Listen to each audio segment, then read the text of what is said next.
In old Charleston, where history has been piling up for 2.5 centuries, even the modern streets lead you straight into a proud and gracious past. Here's the old Exchange, scene of one of the grandest parties Charleston ever saw. That was in 1791, and the guest of honor was George Washington. The folks down here have a slogan, Charleston, America's most historic city. They even have a city hall that dates from 1801. As we approach City Hall Park, we have our first glimpse of the famous wrought iron gateways of Charleston, the finest specimens in America, the handicraft that nobody seems to have time to practice nowadays. Sir William Pitt, in stone and without his arms, stands in the park. This was the great man who stood up in the House of Commons and rejoiced that the colonists had resisted the mother country. Charleston set up this statue 5 years before the Revolution, and then during the siege of 1780, the British by chance took an ironic revenge when a shot from their guns carried away Sir William's arms.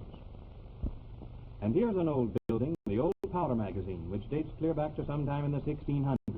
They built it of taffy, lime, and oyster shells.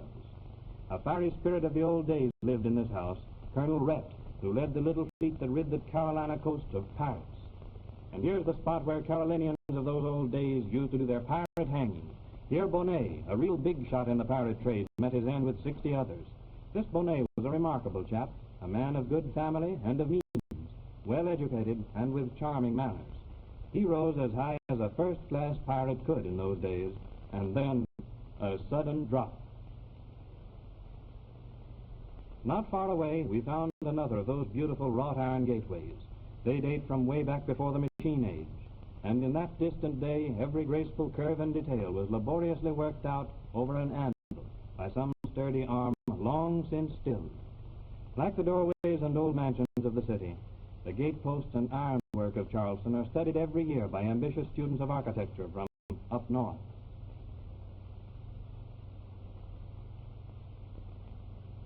This old house, 20 years older than our republic, is remarkable for housing invading commanders, Sir Henry Clinton and Lord Cornwallis during the Revolution, and the Yankee general during the dark days of '65. Everywhere is an old time, almost an old world, charm and quaintness.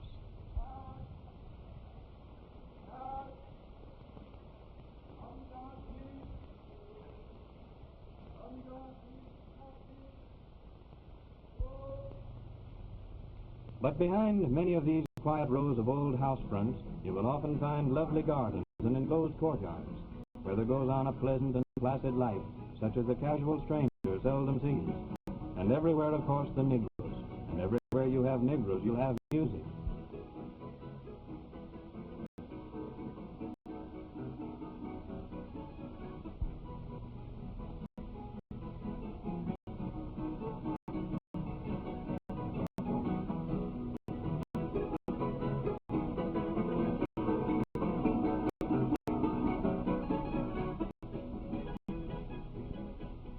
The real Negro quarters in Charleston may not boast classic colonial architecture in all its flower, but it has a quaintness all its own. Somebody has called Charleston the most civilized city in the United States, and in one way at least it is a highly civilized place. For here, where tradition reigns supreme and the possession of a proud old name is the finest thing a man can have, money means little.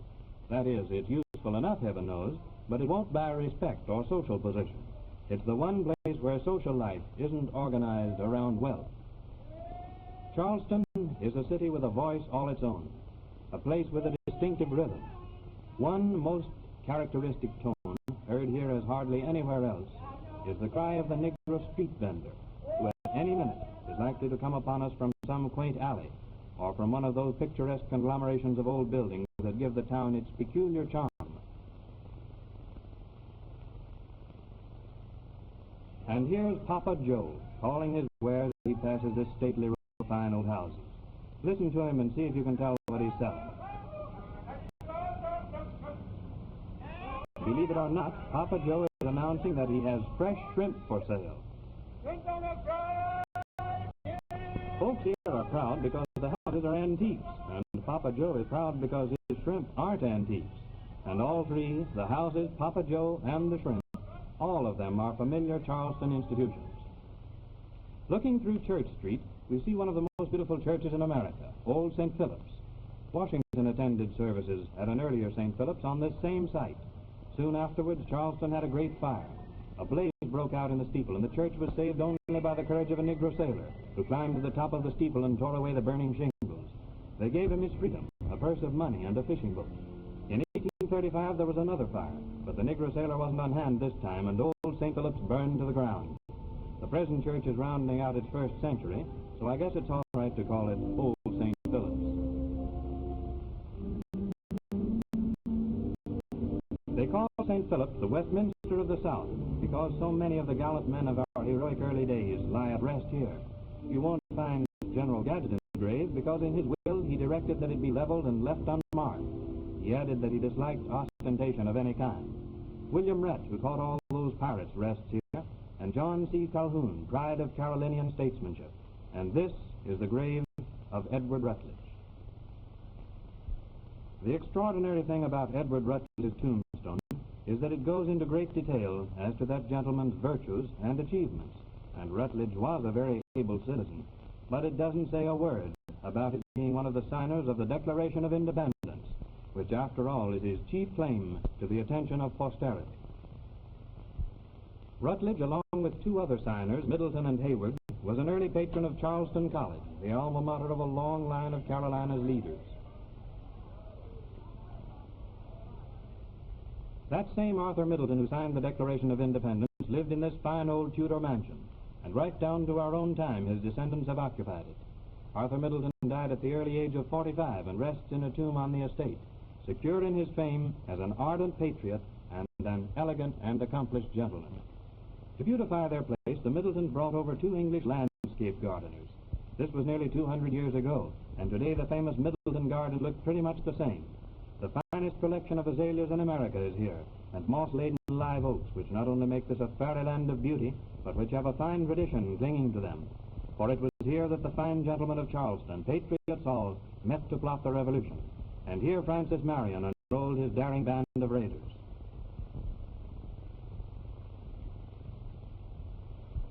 Marion, a guest at this house one evening, found the doors locked. That was a little custom of hosts in those days who didn't want the party to break up until the wine was all gone. Marion, who didn't like wine that well, jumped from the second story and broke his leg.